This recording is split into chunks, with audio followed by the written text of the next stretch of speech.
আস্তে প্রকাশ্য নিষেধ। বেদাতি তো খারাপ, খারাপ বেদাতিকে সহযোগিতা করাও অন্যায়। কি বললাম বুঝলেন?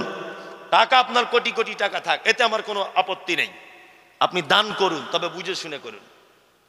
টাকা আছে বলে যে কোনো মাদ্রাসায় আপনাকে ইনভাইট করলো অতিথি হিসাবে, বেদাতি মাদ্রাসায় আপনি গিয়ে 50,000 দিয়ে দিলেন।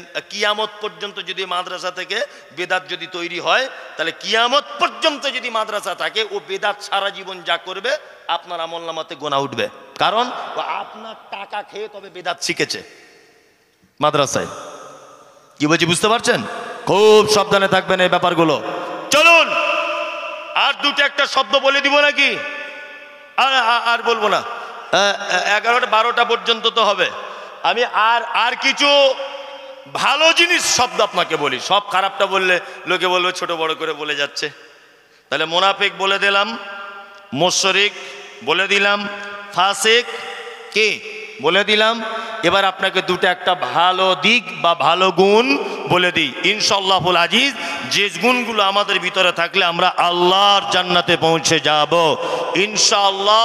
আমরা এই ভালো দিক গ্রহণ করার জন্য প্রস্তুত গ্রহণ করছি ইনশাআল্লাহ। কই কারা কারা গ্রহণ করবেন সবাই ভালো দিকটা? একদম। আর একজন 2 হাত তুলেছে, আরে সাংঘাতিক ব্যাপার আর কি, তাই না? সাংঘাতিক ব্যাপার, 2 হাত তুলেছে একজন। আমি একটা লোকের পরিচয় দিব, তার নাম হচ্ছে মুমিন। কি নাম? মুমিন। আচ্ছা বলুন, আপনাদের গ্রামে একটা ছেলে এমএ পাস করে বাড়িতে বসে আছে, আচ্ছা তাকে কেউ স্যার বলে ডাকবে না? এই স্যার উপাধিটা পেতে গেলে কি করতে হবে? স্কুলে যুক্ত হতে হবে।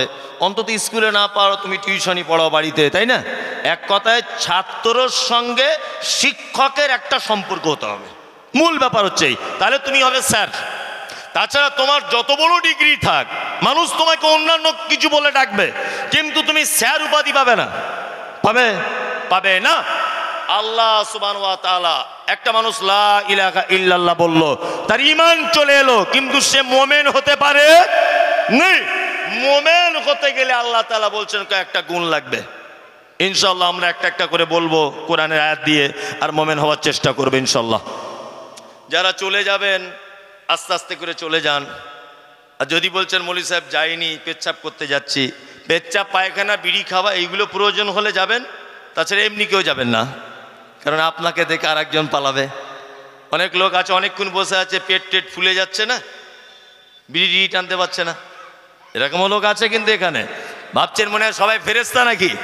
এখন পকেট চেক করলে কত যে মাল ধরা পড়বে, ঠিক বলছি না?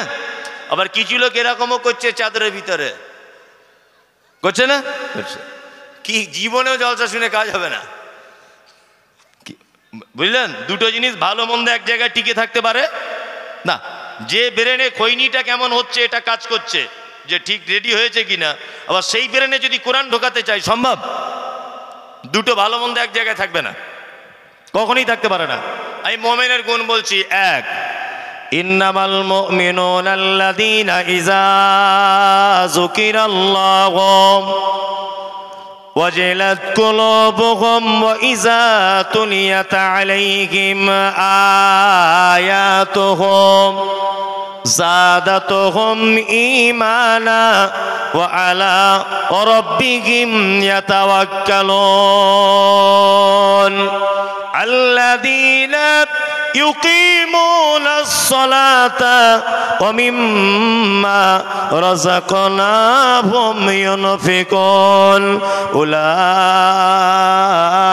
المؤمنون حقا لهم درجات عند ربهم ومغفرة ورزق كريم। আল্লাহ মুমিনের গুণ বললেন। আসলে গলা আর ভালো রাখা যায়? সে নভেম্বরের 9 তারিখে বাড়ি থেকে বার হয়ে এসেছি, প্রতিদিন সে সাহারি রাত পর্যন্ত, এটা ভালো রাখা আর সম্ভব নয়। সম্ভব? তাও মিষ্টি খাই না, টক খাই না, হাওয়া লাগাই না, কত কিছু যে করি, তাই না? তারপরেও প্রতিদিন 2 ঘন্টা 2.5 ঘন্টা কোথাও পজিশন বুঝে যেমন হয় বকতে হয়। এরপরে তো অজস্র মানুষের সঙ্গে ফোনে কথা আর ঠিক রাখা যায় না, খুব চাপ মনে হচ্ছে। তারপরেও আমি ভাঙা কণ্ঠতে আপনাদেরকে কিছু বলছি, বিরক্ত হচ্ছেন না? আল্লাহ বলেন মোমেনের 1 নম্বরের গুণ, ইন্নামাল মুমিনুনা আল্লাযীনা ইযা যুকিরাল্লাহু ওয়াজিলাত কুলুবুহুম। মুমিন হলো তারা যারা রাতের অন্ধকারে পাপ করে, দিনের আলোতে পাপ করে, জনসমক্ষে পাপ করে, একা একা পাপ করে। পাপে যখন সে লিপ্ত হয়ে যায় তারপরে পরেই আল্লাহর কথা স্মরণ হয়ে যায়, জাহান্নামের কথা স্মরণ হয়। আর ওই লোকটা যদি প্রকৃত পক্ষে মুমিন হয়, আল্লাহ বলে পাপ কাজ করার পরে যখন জাহান্নামের কথা মনে পড়ে যাবে, আমার ভয় চলে আসবে, তখন সে ভয়ে থরথর থরথর করে কাঁপবে। এটা হচ্ছে মুমিনের 1 নম্বরের গুণ। 1 নম্বরের গুণ, পাপ করবে, পাপ করার পরে আল্লাহর ভয় চলে আসবে মনে, আল্লাহর কথা স্মরণ হবে যে পৃথিবীর কেউ দেখতে না পাক, আমাকে আল্লাহ দেখেছে। এই কথাগুলো মনে আসার পরে ও সাথে সাথে ভয়ে থরথর থরথর থরথর করে কাঁপবে। এটা হচ্ছে মুমিনের 1 নম্বরের গুণ। একটা হাদিসের কথা মনে পড়ে গেল, খুব চমৎকার হাদিস, আপনাদেরকে বলি, দেখুন আপনার ঈমান বেড়ে যাবে। একজন মহিলা, খুব প্রসিদ্ধ হাদিস এটা, একজন মহিলা আল্লাহ নবীর কাছে এসে বলছেন, ফাতাকিরিনি ইয়া রাসূলুল্লাহ, হে আল্লাহ রাসূল, আপনি দয়া করে আমাকে একটু পবিত্র করে দেন, পবিত্র করুন। আল্লাহ নবী সাল্লাল্লাহু আলাইহি ওয়াসাল্লাম মুখটাকে ফিরিয়ে নিলেন। মহিলাটি আবার আল্লাহ রাসূলের সামনে গিয়ে বলছেন, আল্লাহ রাসূল, আপনি আমাকে পবিত্র করুন। আল্লাহ রাসূল বলছেন, মহিলা তুমি কি করেছো যে তোমাকে পবিত্র করব? মহিলা তখন বলছেন, আল্লাহ রাসূল, আল্লাহর প্রতি কতটা ভয় দেখুন। মহিলা বলছেন, আল্লাহ রাসূল, মানুষ যেটা বৈধভাবে করে আমি সেটা অবৈধভাবে করেছি, অর্থাৎ আমি ব্যভিচার করেছি। এই দেখুন আমার পেটে বাচ্চা চলে এসেছে। আল্লাহ নবী সাল্লাল্লাহু আলাইহি ওয়াসাল্লাম বলছেন, মহিলা তুমি কি জানো যে ব্যভিচার করলে বিবাহের পরে তাকে কি করা হয়? বলছে, আল্লাহ রাসূল জানি, তাকে কোমর পর্যন্ত পুঁতে ফাঁকা ময়দানে ইট পাথর মেরে মেরে তাকে শেষ করে দিতে হয়, আর অবিবাহিত হলে তাকে বেত্তলাঘাত করতে হয়। মহিলা তুমি কি জানো এই মুহূর্তে তোমায় কি করা উচিত? মহিলা বলছেন, আল্লাহ রাসূল সব জানি, আপনার কাছে শুনেছি, আপনার সাহাবীদের কাছে শুনেছি, আমার সব থেকে বড় কথা ব্যভিচার করেছি, পেটে বাচ্চা এসেছে, কিন্তু আল্লাহ রাসূল আমার আল্লাহর প্রতি খুব ভয় চলে এসেছে, আমি জাহান্নামের কথা ভাবছি, খুব ভয় চলে এসেছে। আল্লাহ রাসূল আপনি আমাকে কোমর পর্যন্ত পুঁতে পাথর মেরে মেরে হত্যা করে দেন, নির্দ্বিধায় করুন, আমি কোনো আপত্তি করব না।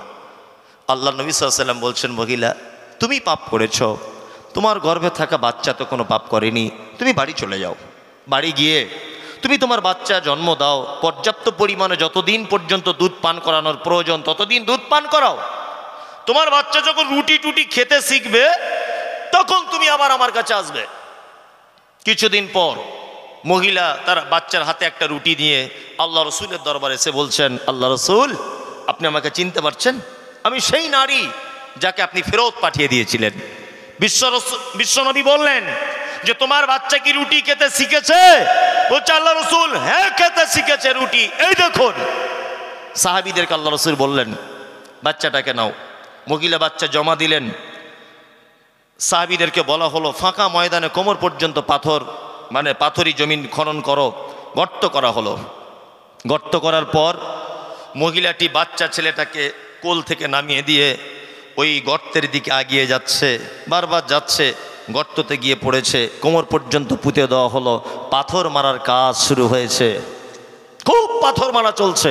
খালিদ বিন ওয়ালিদ বলে একজন আল্লাহ রসুলের সাহাবী, উনি নিজে বলছেন যে আমি এত বড় একটা পাথর ঠিক মহিলাটার মুখ বরাবর ছুঁড়লাম, যখন তার মুখ থেকে রক্ত ছিটকে এসে আমার শরীরে এসে লাগলো।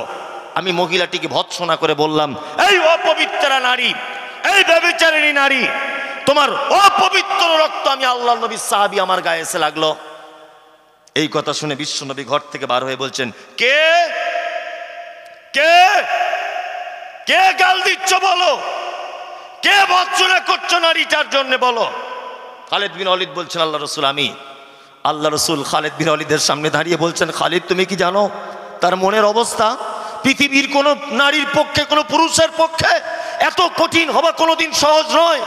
সে আল্লাহর প্রতি এত ভয় করেছে, আল্লাহর জাহান্নামকে এত ভয় করেছে, তার দুধের বাচ্চাকে পর্যন্ত রেখে আজকে মরতে বসেছে। দেখো, আমি মুহাম্মদ সাল্লাল্লাহু আলাইহি ওয়াসাল্লাম বলছি, ওই নারীটা আল্লাহর কাছে এত তওবা করেছে, এত তওবা করেছে, এর তওবা যদি মক্কার পাপী মানুষদের মাঝখানে যদি বিতরণ করা হয়, তাহলে এর একা তওবার কারণে অজস্র পাপী মানুষ মুক্তি পেয়ে যাবে।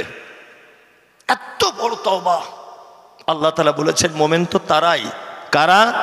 যারা পাপ কাজ করে আবার আল্লাহর কথা স্মরণ হয়ে ভয়ে থর থর থর থর থর থর করে কাঁপে। এটা হচ্ছে মোমেনের 1 নম্বরের গুণ।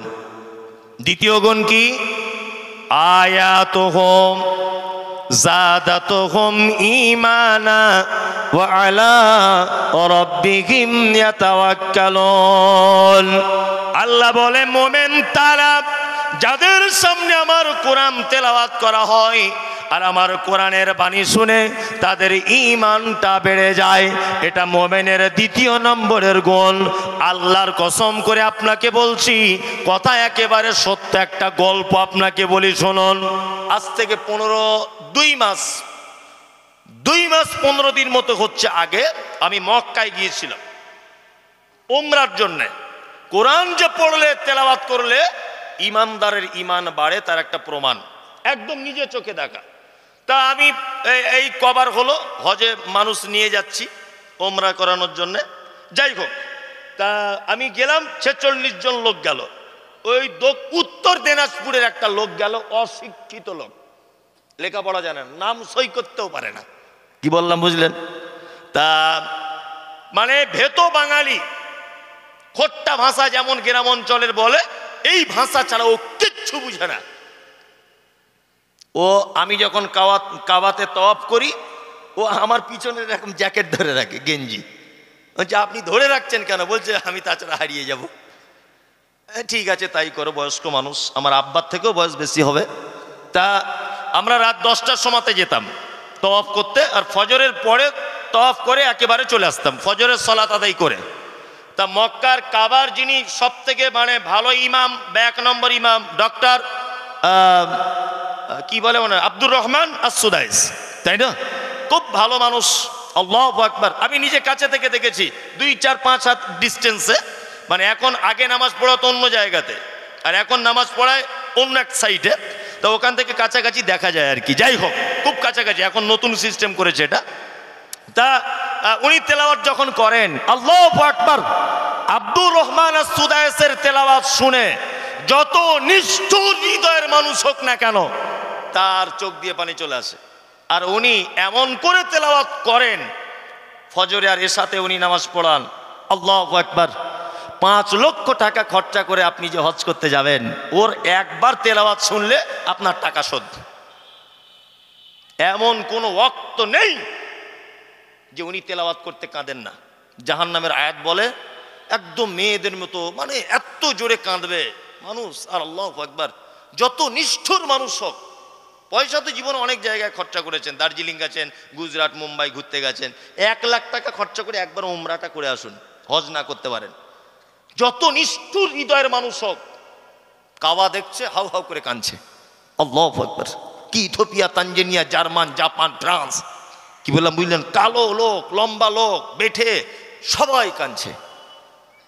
আমি নামাজে দাঁড়ালাম, দিনাজপুরের চাচা আমার দিকে ডান পাশে দাঁড়িয়ে আছে। ফজরের সময়তে আব্দুর রহমান আস-সুদাইস তিনি জাহান্নামের আয়াত তেলাওয়াত করছেন, সূরা ওয়াকিয়া।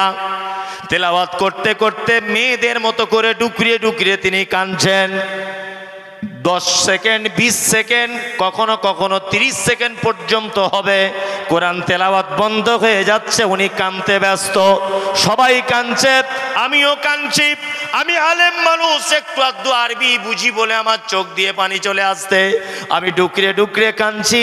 আবার ডান দিকে বসে নামাজে দাঁড়িয়ে আছে চাচা, চাচাও যেন ডুকরে ডুকরে মেয়েদের মতো করে কাঁদছে। নামাজ শেষ হয়ে গেল, রুমে যখন আসছি চাচাকে ডেকে বলছি, চাচা সত্যি সত্যি করে বলো, আমি না হয় আলেম মানুষ, কোরআনের একটু আধটু বুঝি বলে না হয় কাঁদতে পেরেছি, তুমি কেন কাঁদলে? চাচা বলছে, মমতাজুল তুমি আমার ছেলের বয়সের, তবে শোনো, আজকে 40 বছর যাবত আমি মসজিদে নামাজ পড়ি, কোনোদিন আমার হৃদয়ে গলেনি, কিন্তু সত্যি যে কোরআন মাজিদ শুনলে, কোরআন মাজিদ পড়লে অন্তর গলে যায়। আমি জীবনে কোরআন তেলাওয়াত করতে জানি না, আজকের তার প্রমাণ পেলাম। আমারও কোরআনের আয়াত মনে পড়ে গেল। আল্লাহ বলে, আয়াতুহু যাদাতুহুম ঈমানা, মুমিন হলো তারা, তাদের সামনে কোরআন তেলাওয়াত করলে তাদের অটোমেটিকলি ঈমান বেড়ে যাবে। ওয়া আলা রাব্বিহিম ইয়াতাওয়াক্কালুন, মুমিনের তৃতীয় নম্বরের গুণ হলো খাইরিহি ওয়া শাররিহি মিনাল্লাহি তাআলা, ভালো মন্দ যা কিছু হবে, বিপদ হোক, মুসিবত হোক, লটারিতে টাকা পড়ুক আর অন্যায় কাজ করুন, যা কিছু হবে আপনি একটা কথা বলে দিবেন যে খাইরিহি ওয়া শাররিহি মিনাল্লাহি তাআলা, আমার ভালো মন্দ সব কিছু আল্লাহর পক্ষ থেকে।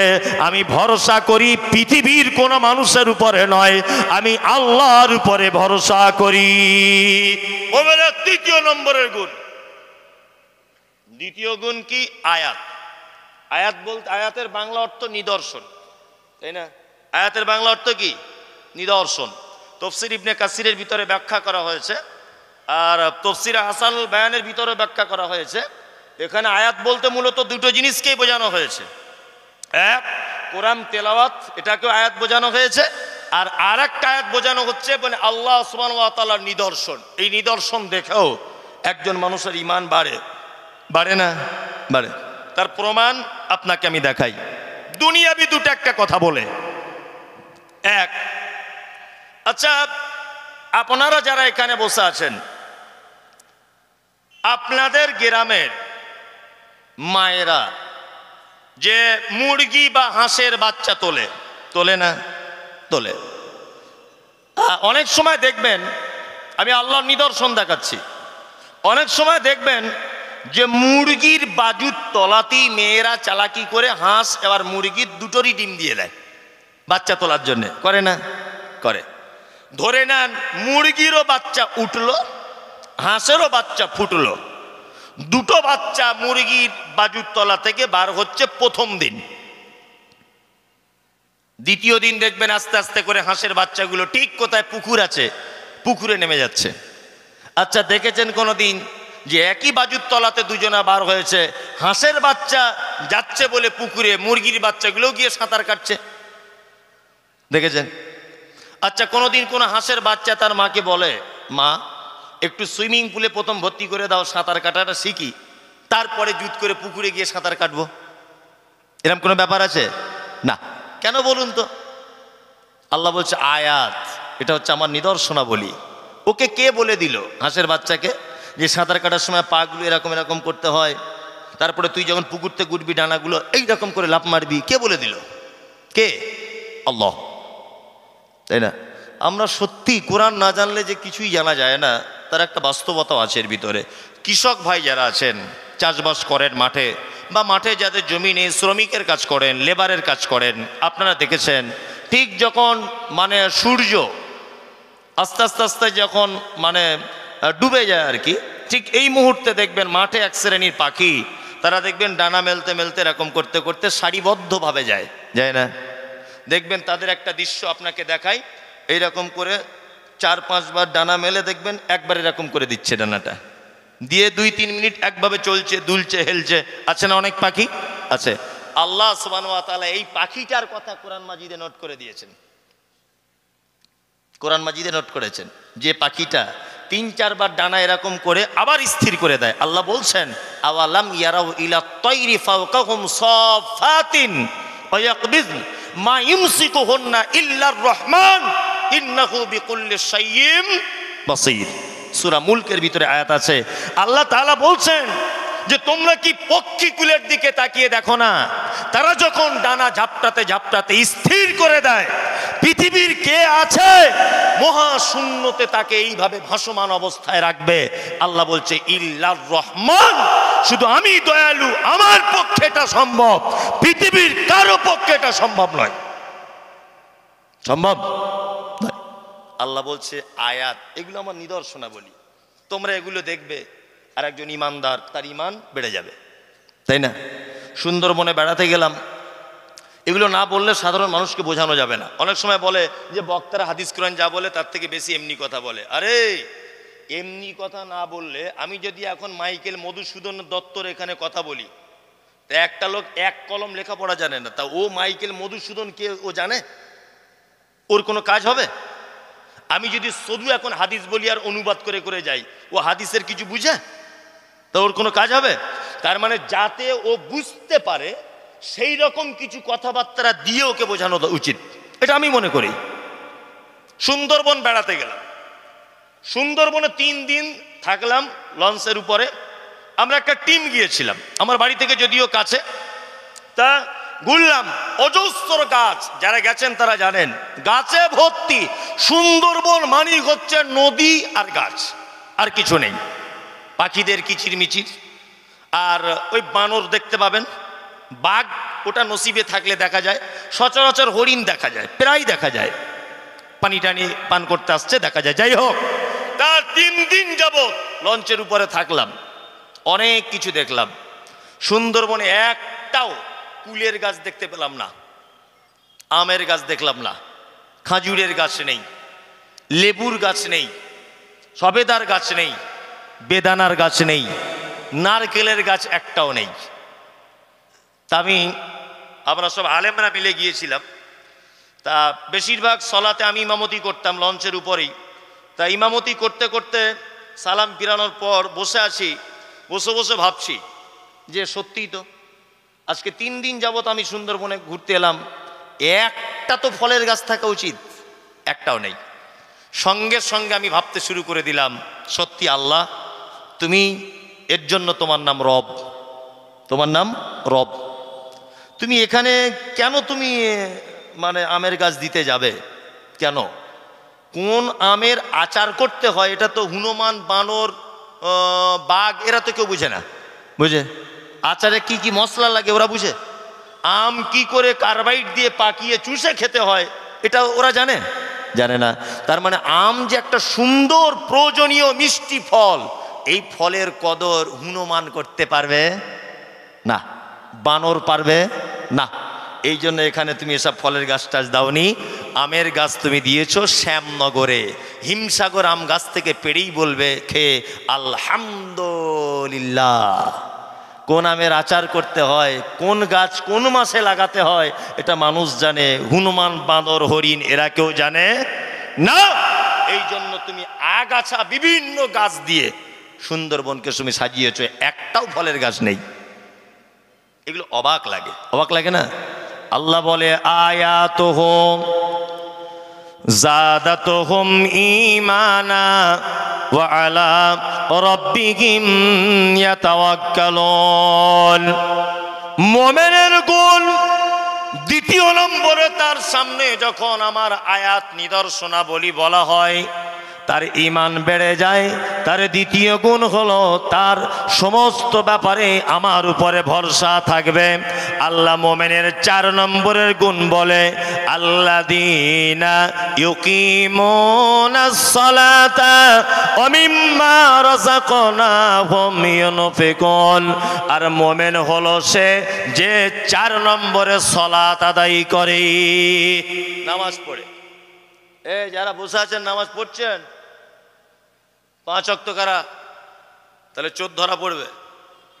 যারা শুধু 5 ওয়াক্ত তারা হাত তুলুন, তুলুন একটু, তাহলে চোর ধরা পড়ে যাবে। তার মানে অনেকই আছে যারা পড়ে না, তাই না? আমাদের বাজারে কয়েক রকমের নামাজি পাওয়া যায়, বুঝলেন? 3-4 রকমের। এক রকম দেখবেন জোহরে যায়, আসরে যায়, মগরিবে দোকান খুলে, এশায় দোকান বন্ধ করে, ফজরে ঘুম ভাঙে না। এরকম কোয়ালিটি নাই। কেউ ফজরে যায়, এশায় থাকে না, কেউ এশায় থাকে, জোহরে থাকে না, এরকম নামাজি আছে।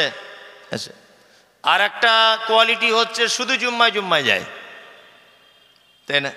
আর শুধু জুম্মায় যায় না, গিয়ে ঝামেলাও করে, ঝামেলা করে না, করে। এই এক কোয়ালিটির।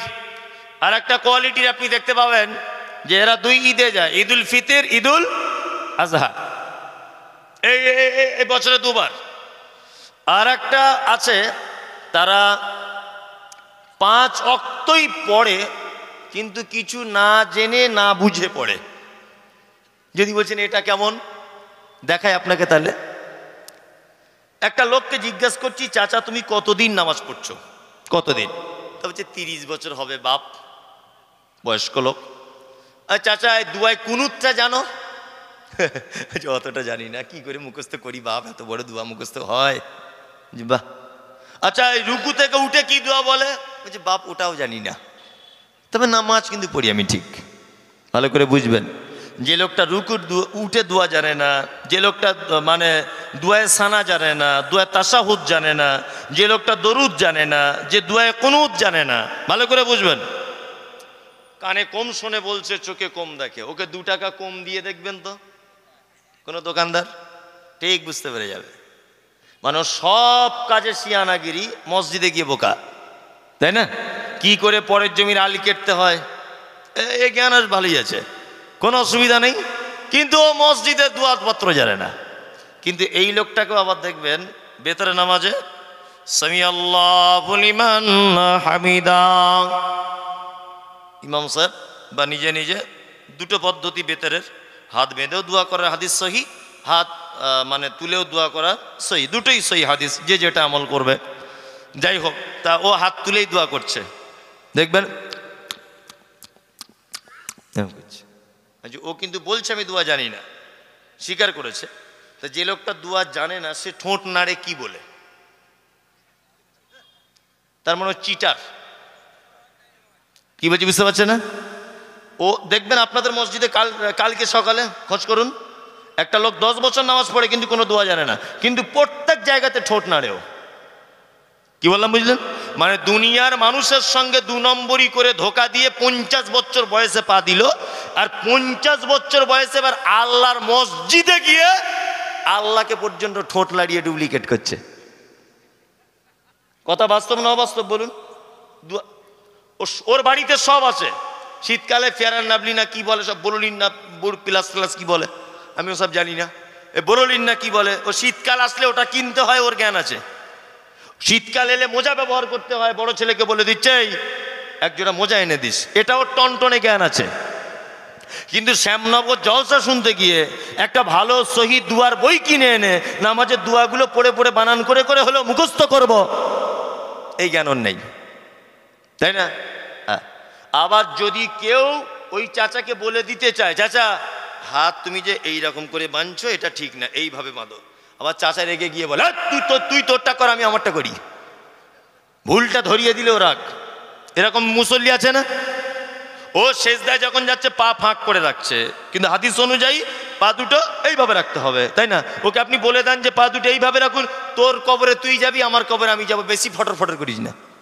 এতদিন আসতাম না ঠিক চলে এসেছি আর পেছে লেগেছিস, এরকম লোক আছে না নেই? আচ্ছা, আল্লাহু আকবার। এরকম 2 নম্বরই আর চিটিংবাজি করে কদিন আল্লাহর সঙ্গে ধোকা দিয়ে চলবে? চলবে? চলবে না।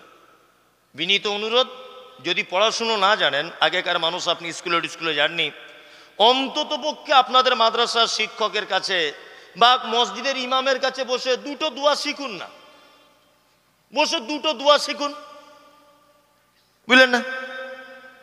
আরে 1 মাসে তো একটা হবে, তাহলে যদি 10 মাস 1 বছর যাতে আপনি চেষ্টা করেন, অন্তত নামাজের যেগুলো লাগে সেগুলো তো কমপ্লিট হয়ে যাবে। কথাগুলো আমি ঠিক বলছি না ভুল বলছি? তা একটা লোক বলুন তো যে আমি বয়স্ক লোক, আজকে থেকে এটা শুরু করবো ইমাম সাহেবের কাছে, অত সহজ নয়। তার মানে সবাই দোয়া জানে, তাই তো? ধরবো, দেখবেন একটা লোককে ডেকে ধরবো, ও হার্ট ফেল করবে ধরলেই। কি বললাম বুঝলেন না? ডাকলে উনি হয়তো ভাববেন যে অপমান করছে, না আমি এটা করতে চাই না, কিন্তু বাস্তবতা হচ্ছে এই, বাস্তবতা এটাই। আপনি মসজিদ ইমাম সাহেব রেখেছেন, তাকে 200 টাকা দিয়ে তার কাছে 2টো দোয়া শিখুন। যদি বলছেন আমি তাকে বেতন টেতন দেবো না, এমনি শিখুন। গ্রামে প্রতিষ্ঠান মাদ্রাসা আছে, হাফেজ সাহেবরা আছে, আর এখানে মসজিদের যিনি ইমাম আছেন ইমামের দায়িত্ব, খুব ভালো ছেলে, নরম ছেলে। আমি গত বছর এলাম, এবারে এলাম, ও সে বাচ্চা ছেলের মতো ব্যবহার ওর, খুব সুন্দর মাশাআল্লাহ। তা ওর কাছে যাবেন, আপনাদের মাদ্রাসার যে প্রধান শিক্ষক, ভালো ছেলে, পাকুড়ে বাড়ি, তা ওর কাছে যান, গিয়ে বলুন যে দুটো দোয়া বলে দেন। আরে জানতে, শিক্ষার আবার লজ্জা আছে? লজ্জা আছে? লজ্জা নেই। এইরকম নামাজ পড়ে কোনো লাভ নেই। আর একটা নামাজি, চারটে যেটা দেখালাম, এরা একজনও কেউ নামাজিদের ভিতরে না। কি বললাম বুঝলেন? কেউ নামাজির ভিতরে নয়। আসলে সলাত, নামাজ, এটা এমন একটা ইবাদত যে এইটাকে বাদ দিয়ে, আচ্ছা আপনাকে একটা জিজ্ঞেস করি জিনিস, আচ্ছা বলুন তো, ওই মিষ্টির দোকানের রসগোল্লা, এটা কি দিয়ে হয়? ছানা দিয়ে হয়। আচ্ছা ভালোই তো জ্ঞান আপনার। আরে কালাকান ছানা দিয়ে, ল্যাংচা সব ছানা দিয়ে হয়। তাহলে টোটাল মিষ্টির দোকানের যত আইটেম আছে মিষ্টি জাতীয় আর কি, দই, কালাকান, ওই লেডিকেনি না কি বলে, যত আছে, যত মিষ্টির এর মূল উপাদানটা কি? দুধ। ইয়েস, দুধ। দুধ ছাড়া কিন্তু এগুলো সম্ভব নয়। সম্ভব নয়। আপনার জীবনে যত ভালো কাজ করছেন, যা কিছু করছেন, ঠিক মূল উপাদান, মূল ইবাদত, তার নাম সালাত। কি বললাম বুঝলেন?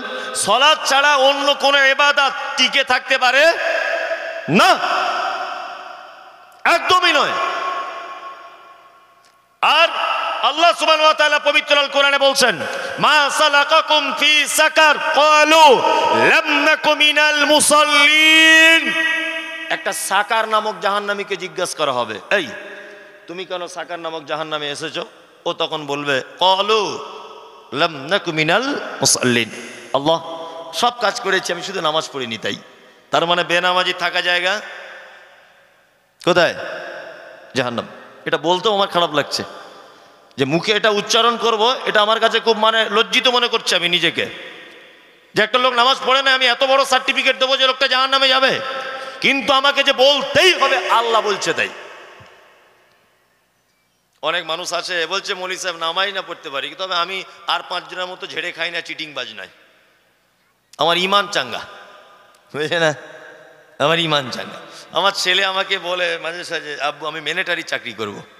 আমার ছেলে, ঠিক আছে তুই মিলিটারি হবি যখন, অসুবিধা নেই। নিয়ে লিখিত পরীক্ষা দিয়েছে, ফার্স্ট হয়েছে, অরিজিনাল নয় কিন্তু, আমার ছেলে এখন ছোট, বোঝানোর জন্য বলছি। মৌখিক পরীক্ষা ফার্স্ট, আমার ছেলে মাঠে রান করেছে ফার্স্ট, লং জাম্প ফার্স্ট, সব কাজে আমার ছেলে ফার্স্ট। তা আমার ছেলে আমাকে একদিন আনন্দ করে এসে বুকে জড়িয়ে ধরে বলছে, আব্বু মনে হয় চাকরি আমার কনফার্ম হয়ে যাবে, আর একটা মাত্র আমার পরীক্ষা বাকি আছে। কি বেটা? বলছে একজন অফিসার শুধু ফিতে নিয়ে মাপবে আমার হাইটটা কতটা। এখন হাইট দেখতে পাওয়া যাচ্ছে আমার ছেলে 3.5 ফুট, মিলিটারি চাকরি করবে ও। আচ্ছা বলুন তো, কিয়ামত পর্যন্ত সম্ভব? সম্ভব নয়। কারণ এই চাকরিটার মূল শর্তই হচ্ছে হাইট ভালো হতে হবে। তুমি লেখাপড়া মাধ্যমিক অসুবিধা নেই, উচ্চ মাধ্যমিক অসুবিধা নেই, কিন্তু এই চাকরিটার মূল শর্ত কি? হাইট ভালো হতে হবে, তাই না? আমি দান করি মৌলী সাহেব, কোনো সমস্যা নেই। আমি তো ওই শ্যামনগর মাদ্রাসায় 50,000 দিয়েছি, আবার ওই রাধানগরে দিয়েছি 50। সব ভালো কাজ আপনার, শুধু আপনি নামাজটা পড়েন না, তাই তো? গোলাম হোসেন আপনার থাকার জায়গা জাহান্নাম। কোথায়? সব পরীক্ষায় পাস, কিন্তু হাইট কম। তাহলে এই কাজের শর্ত কি? হাইট। জান্নাতে যাওয়ার শর্ত কি? সালাত, তাই না? জান্নাতে যাওয়ার শর্ত সালাত। যারা বলছেন এক ওয়াক্ত যাই এক ওয়াক্ত যাই না, এদের চরিত্র কেমন বলে দিই। এক, আমার ছেলে এবার মাধ্যমিকে 5টা সাবজেক্টে পরীক্ষা দেবে, বা আপনার ছেলে দেবে 5টা সাবজেক্টে পরীক্ষা দেবে।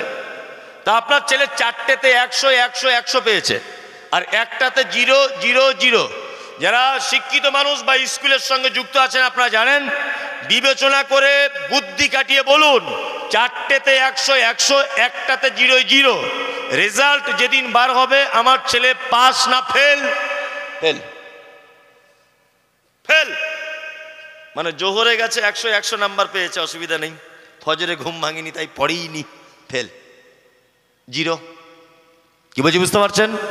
আল্লাহ সুবহানাহু ওয়া তাআলার ভাষা দেখুন। আল্লাহ তাআলা বলছেন আল্লাযীনা হুম সালাওয়াতিহিম ইউহাফিজুন, ফেরদাউস নামক জান্নাতে যাবে তারা সালাওয়াতিহিম। আলেম ওলামারা আছেন, আল্লাহ বহু বচন শব্দ ব্যবহার করে বলছেন যারা সালাত সমূহ হেফাজত করে। কি বললাম বুঝলেন? যারা সালাত সমূহকে হেফাজত করে তারা, তার মানে যারা 5 ওয়াক্ত সালাত আদায় করে। চলুন, অনেক মানুষ এমন নামাজি আছে যারা বাড়িতে পড়ে মসজিদে যায় না, এরকম বদ অভ্যাস নেই? আছে। বাড়িতে সালাত ইচ্ছাকৃতভাবে হবে না, কারণ আল্লাহ সুবহানাহু ওয়া তাআলা বলেছেন আরকাউ মা'আর রাকিঈন, তোমরা রুকুকারীদের সাথে রুকু করো। তার মানে জমাতে যাও। তার মানে কি? জমাতে যাও। আল্লাহ মোমেনদের গুণ তারপরে বলছেন ইনফিকুন অমিম্মা রাযাকনাহুম ইনফিকুন। মোমেন আল্লাহর রাস্তায় দান করে। মোমেন কি করে? দান করে।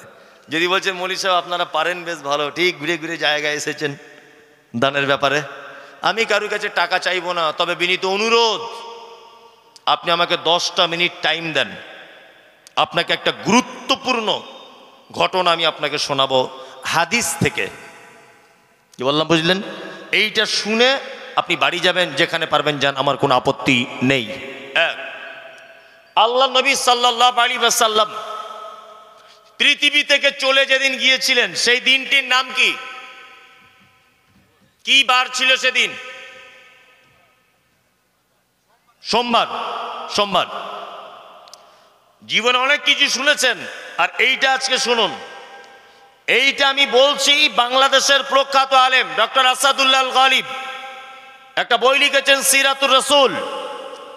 এই বইয়ের একেবারে শেষের দিকে এই ঘটনাগুলো বিস্তারিতভাবে পাবেন। আমি একদম আজকেই পড়লাম এবং একাধিকবার পড়ে আপনাকে বলছি। সহিহ হাদিসের উদ্ধৃতি দিয়ে তিনি ঘটনাটা বর্ণনা করেছেন। এক, আল্লাহ নবী সাল্লাল্লাহু আলাইহি ওয়াসাল্লাম সোমবার পৃথিবী থেকে চলে গেছেন। তার আগের বৃহস্পতিবার জীবনের শেষ নামাজ জমাতে পড়িয়েছিলেন মাগরিবের। বৃহস্পতিবার মাগরিবের। আর বৃহস্পতিবার মাগরিবের প্রথম 2 রাকাতে যে তেলাওয়াত করেছিলেন সূরা মুরসালাত, যার শেষ আয়াত ছিল ফাবি আইয়ি হাদিসিম বা'দাহু ইউমিনুন। আল্লাহ বলছেন এর পরেও কি তোমরা অন্য কোন কথার উপর ঈমান আনবে? বিশ্বনবী ঠিক যেন উম্মতদের উদ্দেশ্যে কথা বলতে চেয়েছেন শেষ আয়াত দ্বারা, ফাবি আইয়ি হাদিসিম বা'দাহু ইউমিনুন। মাগরিবের সালাত শেষ, বাড়ি চলে এলেন। হযরতে বেলাল মসজিদে নববীতে যেন আয়েশার আজানের ধ্বনি দিয়ে দিলেন, হাইয়া আলাস সালাহ হাইয়া আলাস সালাহ। হযরতে বেলাল, আল্লাহ রাসূল উঠলেন, উঠে আয়েশাকে ডেকে বলছেন, আয়েশা আয়েশা একটু পানি দাও তো আমাকে। আম্মা জান আয়েশা পানি দিলেন। আল্লাহ রাসূল সাল্লাল্লাহু আলাইহি ওয়াসাল্লাম ওযু করলেন।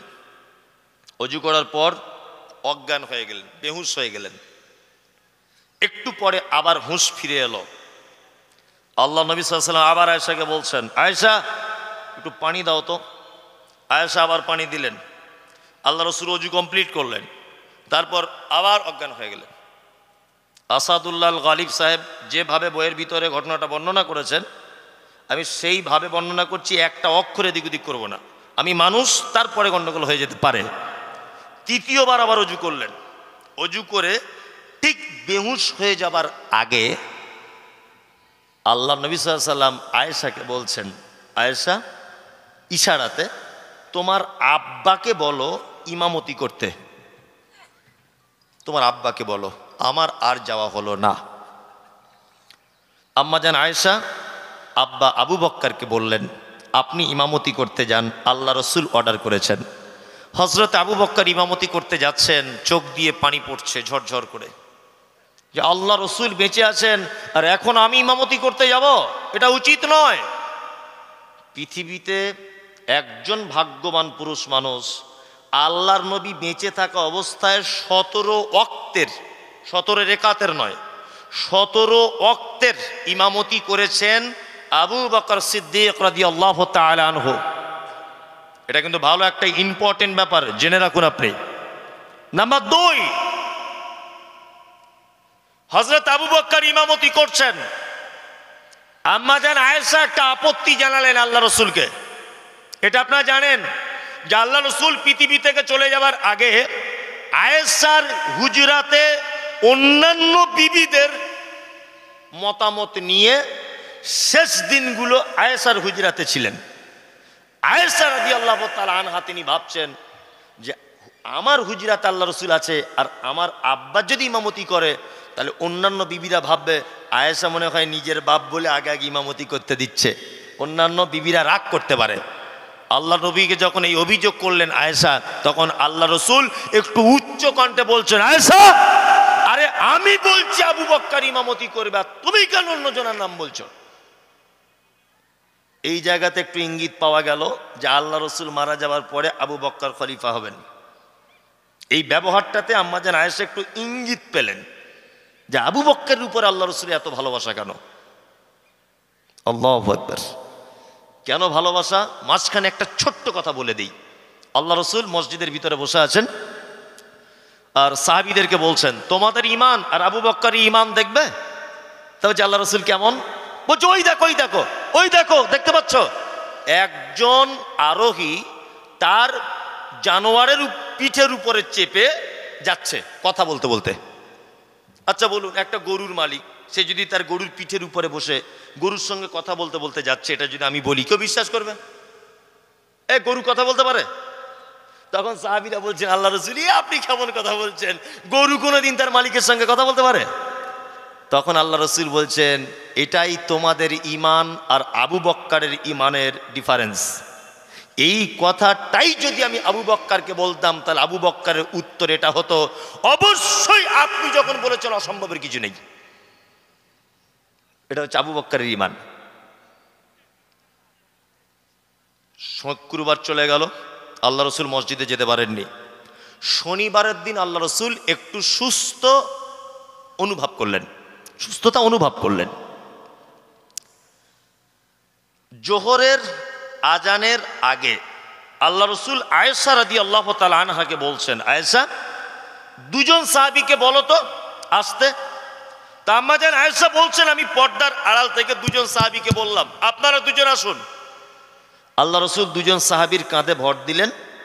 তখন ইমামতিতে দাঁড়িয়ে গেছেন হযরত আবু বকর সিদ্দিক রাদিয়াল্লাহু তাআলা আনহু, জোহরের নামাজের ইমাম। কে?